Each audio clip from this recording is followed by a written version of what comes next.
I'm JM Irivere and you're watching ATM. Baklang 2. Baklang 2. Diba? Perfect yun. Hashtag we are the Baklang 2. Siguro if you were not telling a story, if we're like on a performance side, feeling ko mas maglilin ako into Beyonce stuff. Beyonce. Ikaw? Ako, wala eh. Gusto ko talaga OPM eh. Well, gusto ko yung yung isa sa mga choices natin. Yung Yugto. Yugto. Actually, maganda rin yun. Yung Yugto by Rico Blanco. So, feeling ko yun yung second choice namin. Huwag matakot maging malandi. Huwag na lang matakot mapagod. Si JM kasi sobrang puno ng energy. Kahit kasi sinasabi niyang pagod na siya, sabi niya minsan, antok na. Pero kapag ka-dance, talagang bigay na bigay pa rin siya. So parang siguro yun yung isa kong natutunan sa kanya, na kahit napagod na, meron pa palang binibigay. So, hindi siya napapagod, kaya hindi natatakot mapagod. Outside dance, parang yung natutunan ko kay Ate Glyza, not to let people in easily in your life. Because sometimes we're easy to trust, we're easy to give ourselves to other people without actually thinking what are the possible consequences. And that's what I admire about her, na parang hindi lahat ng tao dapat alam kung sino ka, alam yung buhay mo. Right? Pero alam mo na yung buhay mo, so perfect! Yikes! Yikes!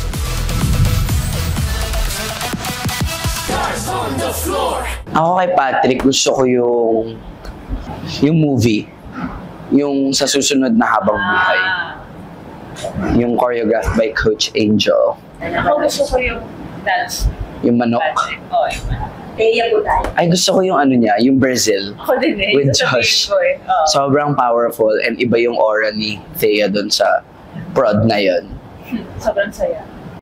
Ay, gusto ko yung yung emotions. Yung Fear. Sobrang ganda ng performance nila din. Tsaka ng concept by Coach Angel. Gusto ko yung paso doble niya. Yung naka-dress siya na red. Yung naka-showdown namin sila ni Patrick. Ang ganda rin. Oo, maganda yun. Rojo. Gusto ko yung yung blindfold. Ayun sa pinaka Rojun. powerful. Gusto ko rin yung yung niya, yung era. 90s. 90s. 90s siya. Kasi parang very in his element yung itsura niya doon eh. Parang enjoy siya doon. Kasi siya yun eh. Time niya yun eh. Ang dami kay Ate Dassery. Ang dami kong gusto kay Ate Dassery. Gusto ko yung niya, yung water. Hindi ko na yung Hindi mo manood. Hindi mo pinanood. Sorry. Hindi ko na okay, siguro yung nakasama ko siya. Jazz Funk. Jazz Funk. Yung Actually, yung ganda nga doon. Oo, yung kami. Yes. Juice.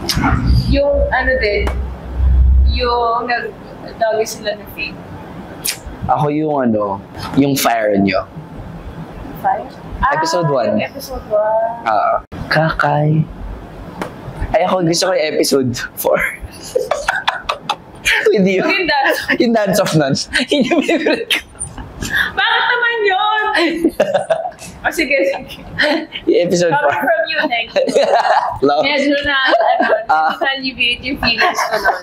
Saka, memorable din yun sa akin. Episode 4. Pero, for Kakay, ako gusto ko yung, nila, yung bangko. Yung Filipino.